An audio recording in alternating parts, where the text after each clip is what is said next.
This is our final project. My name is Dorian, My name's Chris. And I'm Mason. and we are going to be looking at some of Professor Ashok Gangadine's teachings, and we're going to be having a free-form discussion in response to those teachings using the way of the Bodhisattva and the fundamental wisdom of the middle way. And our inspiration for this is that we felt that we were the most productive and came to the most progressive conclusions as a group, working off our own differential experiences, and we felt that a freeform discussion was the most honest, raw capturing of our thoughts and what we've learned in this class. Yeah, absolutely. Let's get started. Pull up our first clip we're gonna talk about. So where we're going to start, we sort of looked through some of the teachings of Professor Gangadine and found some clips of his teachings. And so we're just going to play a couple clips and sort of dissect them, sort of what they mean to us and what they mean sort of in a larger sense. And so to start, this is our first one. Is to predicate. We join pieces of information, subjects and predicates, and this is the deep science of thinking, consciousness. Socrates is wise. Rain isn't falling. We are in DC. I'm a man. I'm a teacher. Whatever it is, we're predicating and joining pieces of information. And this is whatever happened to lead us to this stage of development, where we have the information. To think is to have this, and all our belief system. I believe the sun is shining. I am cold. I am hungry. It's all predication. So the mental states, our inner psychology, the mental states, the description of the world, our worldview is all being presented in the state of predication. To join is a miracle. And when logic was discovered and broke, for example, by Aristotle, he saw that when we predicate, if I say every SSM and all MSP and all SSP, he saw that logic is a calculus of the mind and the art of predication. So we just, I thought this was a good starting point as one of the major things that I think we talked about in our midterm conference and throughout the class is sort of the idea of single bracket and double bracket and where they differ. And so this sort of thinking of subjects and predicates of I'm cold, I'm hungry, you're doing this, can also be, as we talked in our midterm conference, to I'm playing soccer, which is different than I'm soccering or I'm really doing the action, which is the double bracket zone. And so what I liked about this is we use sports as an example because it seems to be, as an athlete, one of the easiest and sort of clearest examples. But I sort of am interested in your two takes on what it means sort of outside of sports. As he said, I am cold, I am hungry. Sort of how does that, what's the double bracket to that? Yeah, Adam Dor, do you want to take this first? Yeah, so I think it's interesting because I think that in the midterm conference and kind of as athletes, like we can, like you said, like it's a clear example for us, like to understand the difference between zoning in soccer and not zoning in soccer, because for us, that difference is the difference between playing the sport to your full potential and not playing the sport to your full potential. And you can see like just like a parallel with like Tai Chi and other forms of movement and martial arts. It's like when you're one, you're using the energy that exists and you're using that knowledge that exists in the world, and you're using it as kind of you're using it to your advantage, and you're moving with that energy. And I think that forcing that energy, you see, like, or when you force soccer, or when you try to do something that's not within the realm of soccering, you see that you have a lot less success, and that it's you lose that flow. And I think it's interesting because we never really think of zoning outside of that, and like to think about zoning as, you know, predicating your hunger or predicating ideas about kind of who you are and where you are locationally is, I think, a very different idea. But I think it's very interesting to move into that realm of like, can you zone in conversation? Like, can we zone right now? Like, can we get out of this idea of us being in our final project, and can we zone and just start to think freely and lose that kind of self-awareness that I feel like is associated with zoning? Yeah, I mean that's honestly been one of my biggest takeaways from the course so far is this idea like our identity is from the time we're born, just like the general way of thinking. I don't know if it's a thing in the United States or in general, but our identity is formed by this predication. Like I am an athlete. I am good at school. Like that. Those things are kind of what end up defining you as a person. And it's really interesting to kind of take a step back and kind of peel some of that away. Like, what are you really? And I feel like there's definitely that conflict of how our brains have been wired to think of the self, and then this different line of philosophy, and how we can, I don't know, like for me, reconciling with that has definitely been one of the challenges of this course. And I think that's something that's so powerful of the soccer example is that I really do think of soccer as an escape. Yeah, I agree. I think it drives home that point really well. And so that moment in soccer where you do something that you don't necessarily think through is really getting outside of that. And I think that's something that as athletes we have a clear example of, but I think it must happen in everyday life. But because of the way our brains are wired, I think it's more complicated to find. Well, that's really interesting. I think, so do you think the function of soccer in our lives as this escape from school, this escape from all the kind of the problems of the real world, do you think that directly mirrors kind of the process, like the Dharma process that we talk about in terms of losing yourself? Like, the reason we can zone in soccer is because literally the function of soccer in our lives is to escape reality and predication and all of these kind of single bracket sufferings. Mm-hmm. Is that why soccer for us is such a clear example of reaching kind of that higher collective identity and being able to... Well, yeah, and one thing that I've been reminded of in the last week, and it's something that I think I'm always reminded of in this busy time of the year of exams, is the power that time gives you. The way that meditation may be a release for other people. I think I went out. I'd been working a lot. I'd been really busy, really stressed. I went out and played soccer for an hour and a half, and it was really a release. And I came out feeling a lot better. And so if that's that equivalent, I wonder about finding it other places. That's definitely like one of the big points of Shantideva's book, right? About that whole idea of meditative speech, this whole process of this journey. This way of thinking really is a journey, and for us, I think the clearest example we have in our lives is soccer. I mean, it's been an important part of our lives, but it's something that we've been able to connect with on a deeper level. I think that's the biggest thing, is how do we find other aspects of, like you were saying, how do we find other aspects of our life to connect with at this deeper level, so that studying doesn't necessarily have to be a chore, that you can engage with the material on the same level that you engage with soccer, and like forgetting about I'm doing this problem set. No, like I'm engaging with these past geniuses who have thought of these ideas. You're doing this and that, and really letting it kind of come to you instead of it again like feeling like a chore. That's really interesting. So can you find that meditative space in your everyday life, and is that the key? The same way that we feel that release playing soccer, is that the key? Can you find that release in other aspects of your life?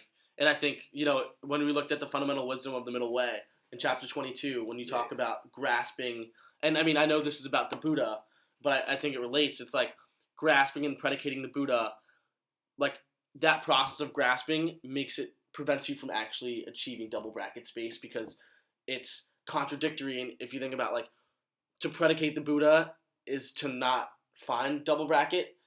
So it's like you have to not acknowledge the existence of the Buddha to be able to find that and like allow it to come to you. And it's kind of like counterintuitive. So like, does that apply to? Well, and I think that's what you said in forcing anything really, and forcing the way you're playing soccer is not reaching the double bracket zone, and forcing the Buddha into a box, into being something, is really what that chapter works through, and that it can't fit.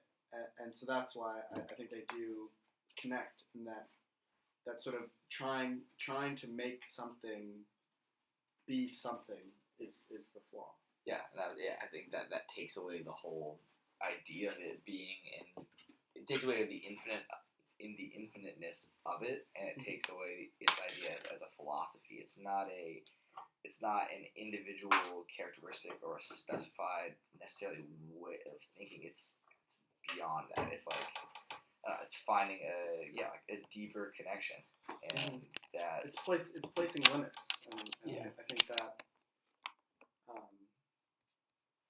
Do you guys want to move on to our second clip? yeah, Yeah, let's I think, do it. yeah, I think that was good. Yeah, I think I was like getting kind of like freaked out.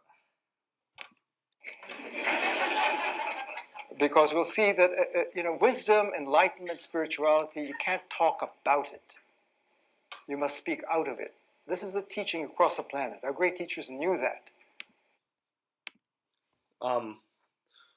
Definitely slightly smaller, not as lengthy of a quote, but it really stood out to us when we were going through Professor Gangadian's teachings. To think that you can't predicate enlightenment is kind of a nice sequitur from what we were just talking about.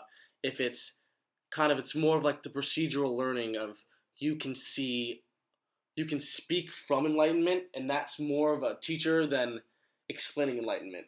And I think there's merit to that, because I think that like there's some things that it's like you can't force them. You can't simply learn the procedural process of getting to enlightenment. You can't just say A to B, B to C, follow these steps. Yeah, and be there's enlightened. no instructions. Exactly. I think it's almost like, I think people find enlightenment in different ways. If you if I had to think about different facets of life, I would assume that people find enlightenment in different ways. And I think that the best teacher would be to observe enlightenment from because that's as close as you get, is observing somebody who has kind of reached that enlightenment. Yeah, I mean, I think from our understanding and teachings of enlightenment, I think the very fact of having some sort of instruction manual or step-by-step process defeats the entire purpose. That by segmenting the path to enlightenment into those specific steps, by the very definition, defeats the purpose. And, like Mason, I don't know. No, I think that's true in that there are many ways of getting there, but I also think there is power in seeing how other people have gotten there. Yeah, I was like, yeah. Mm-hmm. And so if while that may not be a step-by-step manual of understanding it, I sort of wonder about sort of what reading the way of the Bodhisattva does in a sort of larger sense. While I wasn't able to understand everything yet, At least you engaged with it. and what does engaging with it? It must move me in the right direction, in being able to think about it. I think there is power in that, but that may not get me there. That's not a one-step process. So yeah, I feel like that goes back to kind of what you were saying, Dorian, about letting it come to you. I feel like following an instruction manual is you actively focusing on something, whereas if you're more just letting the ideas kind of sink into your line of thought, I feel like that's a much more legitimate way to find this path. And I guess I think you're right, Mason. I think I heard that quote, and I started to think more literally. I would agree that I would say that I think enlightenment is a process, and knowing the end product, knowing what it entails, does not mean that you'll get there. I think that you can't replicate the end product. I think it's like one of those things where it's like it helps to know kind of what goes into enlightenment, but it's everyone has their own path, and it's like it is a path. And honestly, you wouldn't be enlightened if it was as easy as being explained and seeing and replicating. I think that and this kind of it doesn't necessarily stray from what we're talking about, but I think that in looking at enlightenment generally, I think of it as a very individual process of your interaction with yourself and your environment and with kind of idealisms and kind of understanding how you fit in on a more spiritual level. And I think that it doesn't make sense for me that path to enlightenment would be something that could be taught to other people, since it's such an individualized process. Yeah, you mentioned the point about finding your place in the universe, in this space, and I think that's the hardest part about separating our predicated notion of identity. How do we find ourselves and find our place in this interconnected universe when we don't necessarily have the tools for it? I think that a lot of what Professor Gagini's been talking about is giving us the tools to think about things in this new way, to give us the tools to approach life in this new way, to begin the process of reaching enlightenment. And I think we're gonna play the clip one more time. Yeah, I think that'd be good. Just kind of Because I think what we do well in class, and what kind of moves us the most forward is appreciating silence and respecting it for what it is. So I do think, like, for instance, like with that quote, I think that I kind of jumped in before I really kind of digested it. So I think it'd be useful to go back. Although I've been in the academy for 48 years, I do not consider myself an academic. I'm trying to be a recovered academic. Because we'll see that, wisdom, enlightenment, spirituality, you can't talk about it. You must speak out of it. This is the teaching across the planet. Our great teachers knew that. So what is enlightenment anyway? In a way, how dare we even talk about it? Because we tend to think, Buddha is enlightened. And maybe Lord Krishna is enlightened. And Moses is enlightened at the burning bush. And Jesus may be enlightened. And Rumi is enlightened. What is enlightenment? And what I'll do in about 45, 50 minutes extemporaneously is to reflect with you, looking across the planet at our... Well, so part of the reason that I was interested in listening to that again, and I like that we went a little bit farther into it, was I think we sort of got caught talking about enlightenment. And he does say, Professor Gagini does say wisdom, enlightenment, spirituality. And I think those are all three connected things, but also separated things. And I think that wisdom we sort of see as maybe an intelligence thing. Spirituality is maybe an access to a greater being, and enlightenment, I think, maybe sort of is in the middle, and that's why I sort of like the way he put those. And I think that wisdom may seem to be the most concrete. I don't know if you agree with that. While it may be attached to age and sort of intelligence and intelligence over time, I think that may be not the simplest, but the one that may come down to the most concrete thoughts. And so that's why I think it's interesting that spirituality is really within, and I think I'm talking in circles. Yeah, I think it's actually interesting, because I do think before this class, we would all have said wisdom is, out of all those three things, it's the most concrete. It's facts, it's life experience. But after this class, it's almost wisdom.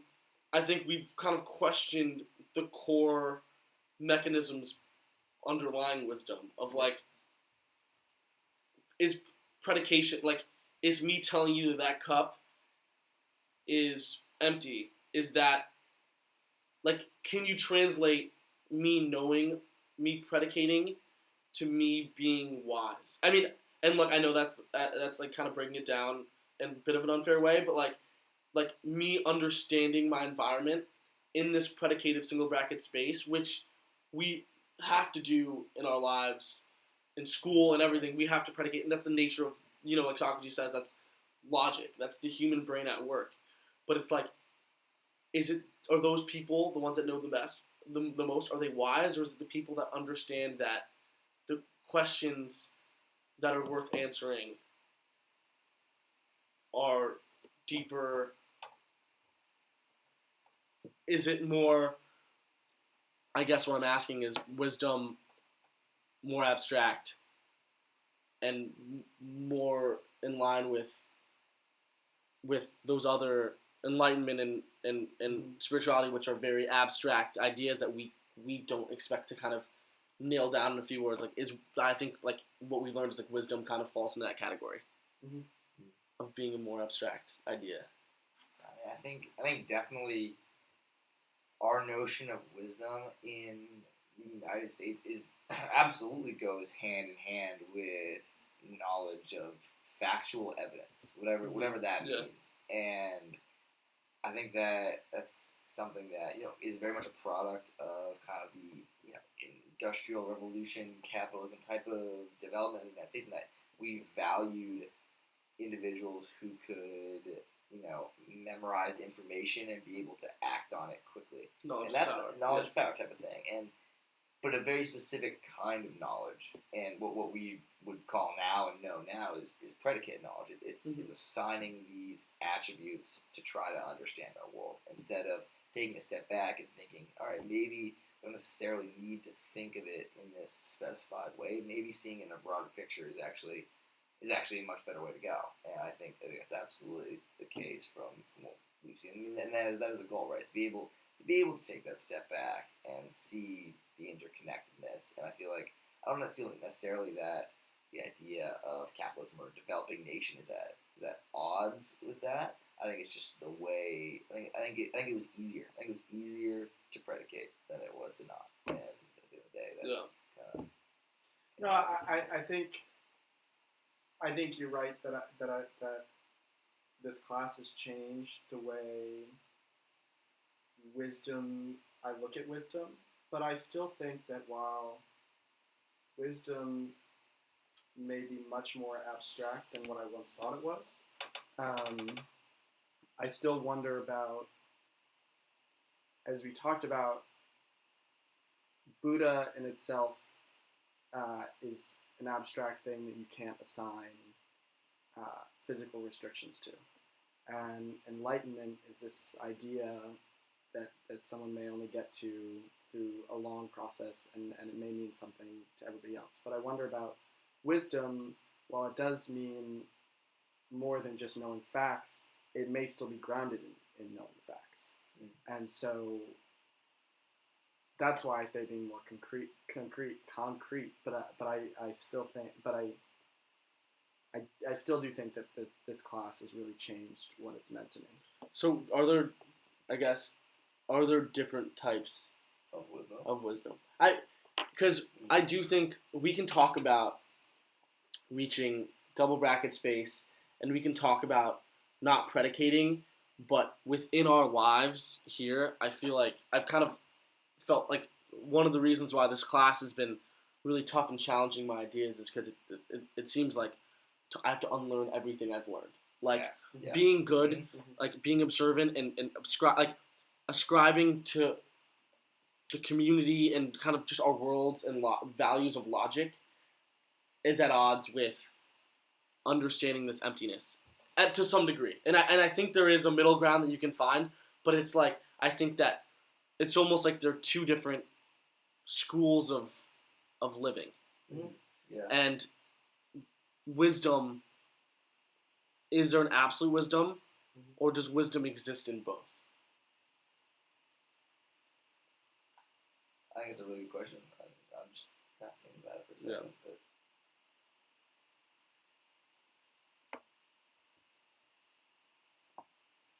Yeah. And I think I think that's a tough question, but I do want to go back to something that Chris said in sort of the way that we are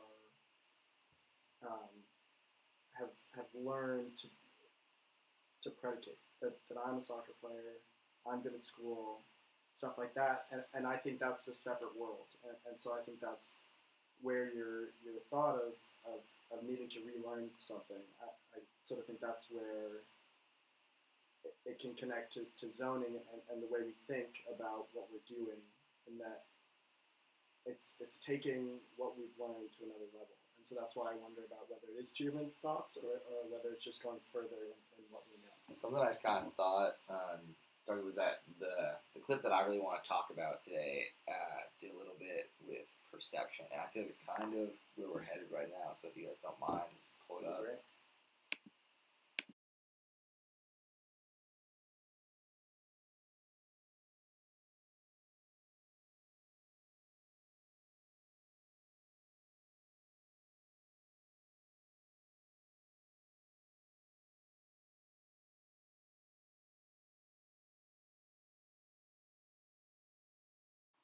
Script is an infinite field. It's a field of reality. And we come out of that. You can't step outside of it. We are of it. That's where the bond emerges. That's when the heart lights up rather than the ego-based heart and the form of life. Your life is you're as good as your lens. And one of the astounding axioms you begin to see in the pattern across the planet is, wow, we are as we mind. The minding lens and technology we use, how we use our mind, shapes our world and our reality. So my reality, my being, I am as I mind. If you ego mind, you have an ego life. If you integral holistic mind in this field, and that's what the great wisdom teachers are saying, there's a higher script. You don't downscript this here. That violates and breaks the scripts and keeps you severed. This line is the separation from the flow of that field. So So yeah, like I said, as we were kind of talking about, I love that quote. It's like it's really how your lens is going to be what determines your life. Your lens determines your life, and I mean I think that stretches in every facet of beyond just what we've learned in this course. I mean, you've heard that throughout our lives. How you view things changes your. It's not just changing your perception of it. It is changing the actual thing. And I think that is one of the fundamental values of this line of work, is understanding that by using a new perspective lens, we actually are engaging with a different world entirely. I think it's awesome because it's easy to forget, but to think that our lives are simply made up of our emotions, perceptions, and to think that anger, hatred, that becomes part of our life narrative when we have those feelings. Because to feel hate, we are victims of the emotions we feel. So to manifest hate outward is no different than to make that a part of your world. It's a bit tough to communicate the way you want to, but I just remember one line that we read this semester was our lives are a summation of our thoughts and emotions, and I feel like that rings very true. Somebody else wants to. Earlier you brought up that story just about we couldn't really remember if it was someone presenting or if it was a direct line out of the book, but the idea about carrying hatred and about how if you're engaging and you have a conflict with someone and you can choose to carry that hatred, or at the end of the day you can choose to let it go. And if you choose to let it go, the person you're in conflict with, they may be carrying their hatred towards you in some capacity, but at least you can move on with your life. You are no longer weighed down by the emotional burden that carries. And I think that's really valuable. Yeah. I think if we're talking about hatred, I think there's a lot of power in hatred and the way it can affect your everyday life. And I think that, anger and hatred are things that will affect us. There are going to be people who wrong you. But I think you're saying of getting past that is really important, because while somebody, may cut you off on the road, getting upset with them beyond that, like, well, what does that do other than bring yourself down? Mhm. It doesn't affect them, and not that it should affect them, not that you want to put them in. I mean, but I think that within yourself, you're really only hurting yourself in getting yourself upset, but I also think that there's joy. Is something that may be within your lens, and so I think finding ways to hold on to good things and rid yourself of bad things may be a powerful way of being. And you hear, and I think that it's a very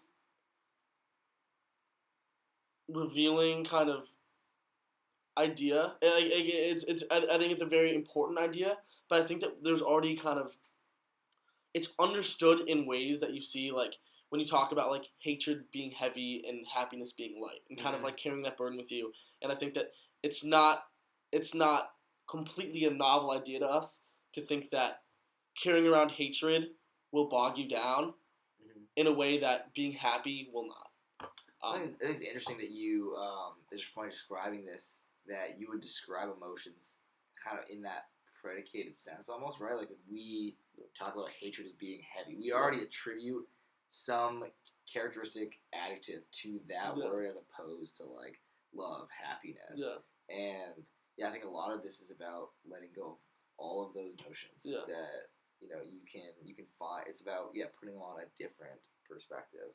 It doesn't really have that. Bit of a different vocabulary. Mm-hmm. It's like not vocabulary the way, I think, if you think about, like, vocabulary the way we see vocabulary is pretty limiting. Yeah, absolutely. I think that's what makes it keeps us within, so hard. it keeps us within this realm of words we know, as opposed to how do we feel and talk about something that is more complicated than words. Mm-hmm. Well, and so my question to that is, so if it's an issue of predicating hatred and joy, that's in the single bracket zone. What does double bracket look like? What does that, of getting beyond thinking of how you're feeling and figuring out a way to better yourself? Do you get what I'm saying? Do you get what I'm saying? I hear your question. Totally hear what you're saying. Totally I think understand. it's a great question. I think that's a what does that look like? Because we did start with thinking about soccer as being a simple way of getting past predicating and getting into the zone. But every day, even when you're not playing soccer, you may have emotions. You may talk to someone, and there are all these different things that you do, and at what point can you get into the zone in doing those other things, and how can that benefit your life is something that I've really been left with as a question. I think that's a great question. I think that with us, and kind of how this all started, is soccer is this point of reference for us in understanding double bracket, because we've all experienced zoning playing soccer. So when you ask me about double bracket space, I immediately think back to what does that look like when I'm playing soccer? Like, what does it look like? How is soccering different than me studying, like, what I've learned about soccer growing up, like formation, tactics, all of that? How does the process of soccering differ from that? And I think that kind of the stripping down of predication and that self-awareness and that living inside my own mind, it's hard to describe. It's hard to describe with words. It's with soccer, it's kind of like, it's almost like you black out. It's almost like you have these conditioned body responses that you don't really consciously think of in the game. No, absolutely you don't. Well, and so one thing that I think is important to remember about soccer is that's not just something that happened. That's not something like that ability that we may have to zone in soccer as college athletes is not something that came out of walking out to a field and it happening one day. I think there's a lot that we do on the soccer field, from very fundamental stuff to more complicated stuff that we do without thinking about. And that's sort of something that I've thought about as I'm writing my thesis, which is really going really deep into this idea. And I've spent so much time working on it, and I've sort of started to feel like I can just talk about this topic, and I can really posit my own opinion. And so I sort of wonder if that's me zoning, and that I've spent so much time, in a similar way to I've spent so much time playing soccer, to the point where I can do things without thinking about it, to where I can posit my own opinion on this topic that I've been working on with my own opinion. And is that something I just haven't really reached before, necessarily in an academic sense? Or is that something different entirely? Well, I guess what I'd ask is kind of, I feel like the closest I get to immersing myself in work the same way I do with soccer would be writing a paper over a long period of time, and being completely invested in that topic, researching it, being completely in your own thoughts.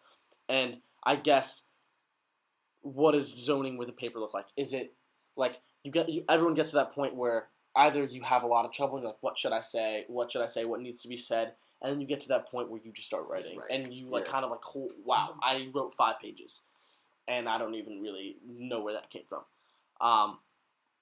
Getting in a conversation, in an argument, debate, or in a debate, is that zoning in that? If I'm consistently positing my own opinion and articulating my thoughts in a positive way, where does that come from? Like realizing that 35 minutes have gone by. Yeah. Is that losing that awareness of time the way we have? Is that kind of a byproduct of zoning in a way? Yeah, and I think it is. But I also think that sports, as an example, is a powerful starting point to think about. If I can do that without thinking, what else am I doing without not thinking, but being in the zone? What else am I doing? Yeah, no, I think you're right. Yeah, like without having that conscious thought. Yeah. I think you brought up the debating. I think there are moments where you're in a dialogue with somebody where they finish speaking, you just continue where they left off. It wasn't like you had been thinking about your points necessarily, but they had said something that struck something within you that you didn't have to think about it. You just respond, and that kind of back and forth is another example that I was thinking of kind of blacking out in a discussion sense, though, instead of an athletic sense. That expressing your individuality and creativity without necessarily really articulating it in the moment. I mean, I think if you think about like in this kind of studying of double bracket, single bracket, I think we realize that we are our biggest obstacle. Like we are our biggest obstacle in reaching that space.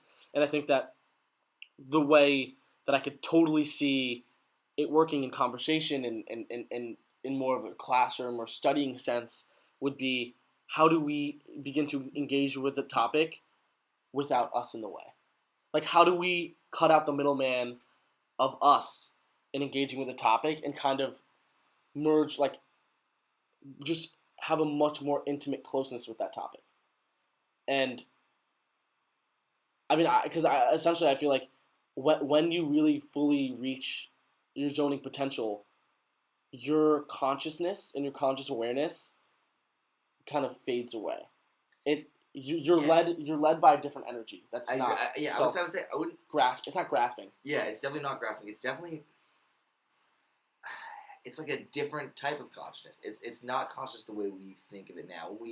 I think Professor Gangadian had mentioned this in our midterm about the whole idea of blacking out is turning off our predicated lens and turning on. We're like, that is our mental capacity upscripting into that double bracket space. We think of it in the predicated single bracket space as blacking out, but really it's achieving that higher level of consciousness. Wow. No, I think there are a lot of things that I've learned and have given me a lot of things to think about. But it also leaves me with a lot of questions. But I think that we get the most clarity in bouncing ideas off each other. Yeah, I think that makes this discussion Yeah. invaluable. For And Yeah. that's and it also doesn't need to end here in that Yeah. we can work through these ideas on our own. Because as you said, so silence and looking within is powerful too. Yeah. Well, that was a workout. Thanks, guys. Yeah, thank you Yeah, very Yeah, much. thank you. Thank you, Professor Gangadine.